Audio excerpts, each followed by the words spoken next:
We begin the day with the question, is the Ukrainian military now ready to strike back against the Russians? 5 months into this war, and the momentum appears to be with Russian forces. Less than 2 weeks ago, they captured half of Ukraine's eastern Donbas region, and attacks on the other half have increased ever since. Ukraine has vowed not to cede another inch of territory to Russia. At the same time, Ukraine appears to be preparing to launch an offensive in the south of the country, holding the line in the east and pushing back the Russians down south. Is Ukraine now equipped with Western weapons to follow through? According to Kyiv, we will soon find out. Bits of this building were still collapsing when rescue workers pulled this woman out of the rubble. Her apartment in Kharkiv was raining dust after Russia attacked the city again with artillery, rockets and tanks. Many elderly citizens of Ukraine have had to watch their homes crumble or burn. Putin, you are a What have you done? There are old people here and you're doing such bad things to them. You will burn in hell.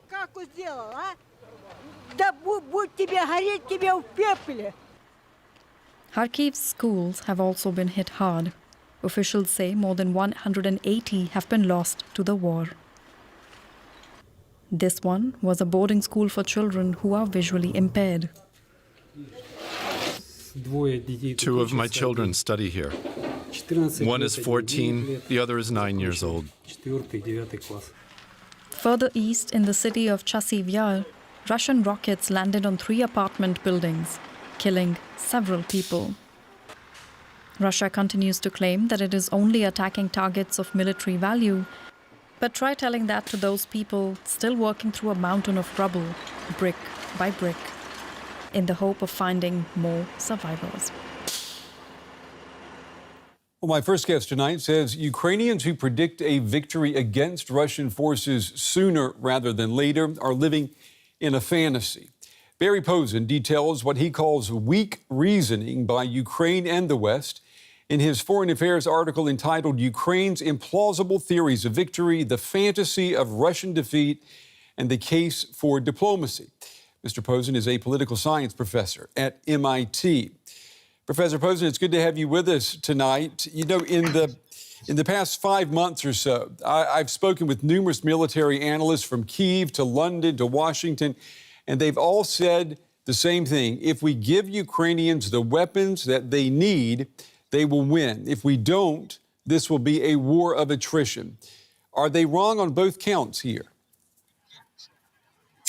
Well, I think if the Ukrainians are resupplied with sufficient weapons from the West, they can probably continue to defend most of the rest of their country with pretty good probability of success. The issue here is, can enough weapons be provided to Ukraine, and can Ukraine build enough combat units and combat power to overcome the Russians in the areas that they've taken? So the situation switches, right? The Ukrainians will be fighting outnumbered in an attempt to mount a counteroffensive to take back real estate that the Russians will be defending. This is a very, very daunting task.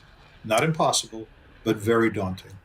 We know that the United States is providing the lion's share of weapons to Ukraine, the UK contributing the most among the Europeans, but that's still tiny compared to the U.S. And we always hear that this is superior U.S. technology on the battlefield that the Ukrainians are receiving. Is there no significant advantage for the Ukrainians with this?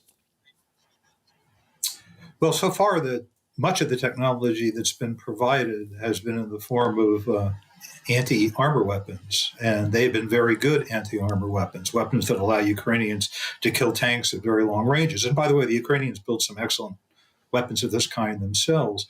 And I think the numbers and the densities have made it very hard for the Russians to launch sort of massive tank attacks supported by infantry without suffering, great casualties. But this has forced the Russians back into a more cautious artillery and infantry-based method of attack, and they've been very successful with that. The Ukrainians aren't getting the long shots, so now it's a bit of an artillery duel.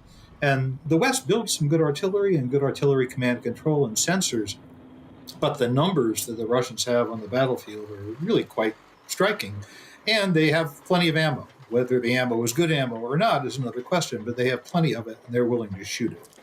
And if we leave the battlefield for a moment and consider the economic sanctions, you write that these sanctions are not going to cripple Russia the way that the West is anticipating. That there are analysts who would argue that the sanctions need time to take effect and that this is only month 5 of the war. What do you say to that? It's hard to argue with it. I mean, you can always say that sanctions take time to take effect. The question is trying to estimate or guesstimate what the long-term, possibilities are, and you're up against some big facts with the Russians. It's mostly an autarkic economy.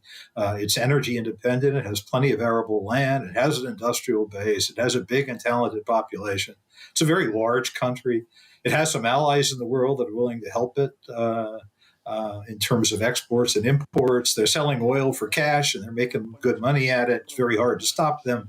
So I just don't see that the pressure that the West can put on them is enough to get a capitulation. I think it might be enough to get a negotiation. It's a concession that you can use in a negotiation, but I don't think it can ever put enough pressure on the Russians to make them buckle on this score. Professor Posen, I noticed too in your article, you write that the Russians are likely to have a high tolerance for pain. Are you implying that Ukrainians' tolerance level is lower than the Russians? No, I'm not actually implying that at all. I think the Ukrainians have been enormously heroic. They're clearly a very nationalistic people, and so are the Russians. So you're basically, at some level, as the war deteriorates into an attrition war and a war of economic sanctions and whatnot, it's really, which country is willing to suffer more and which country has the deeper reserves that allow it to suffer more. And the problem is that the Russians are just a bigger country than Ukraine. They're a lot bigger country. And they have a bigger economy and a bigger GDP. And the Russians have managed to hurt Ukraine economically in ways that are quite telling, and we haven't figured out a way around yet in terms of grain exports. So I respect the Ukrainians, and I think they probably, as I said in my piece, they probably can hold the Russians to a stalemate. They can hang on to much of their country because of that commitment and that heroism. But the Russians are also committed as well. Putin controls the communications inside the country. He controls the media. He controls the elites. And he's basically told a story to his people that many seem to accept, that this is a matter of national security for the Russian nation state. So we can't simply assume that the Russians know they're the bad guys, and because they know they're the bad guys, they're somehow going to slink away. They don't know they're the bad guys. Well, you are recommending a diplomatic resolution to this conflict. And if I'm reading you correctly, you're suggesting maybe we should try to get both Ukraine and Russia to agree to maybe the pre-February 24th borders. Am I reading you right? No, I'm not really sure. You're reading too much optimism into my piece. Okay. I believe that getting an actual agreement on those borders will be extremely hard. Right? The Ukrainians are going to have to decide if they want to keep fighting or they want to concede some more real estate. Now, how they concede pieces of their territory, their national patrimony, is really going to be up to a negotiating kind of process. But I think we're at a point, if my analysis of these different strategies is right, that going back to the February borders is probably not going to be a negotiable proposition. If the Ukrainians want those borders back, they're going to have to try and fight for them. And I don't think they'll succeed.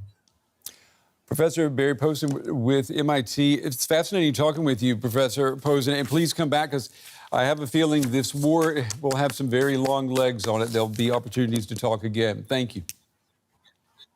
Yeah, I'll be pleased to speak with you again, but sad that we have to do so.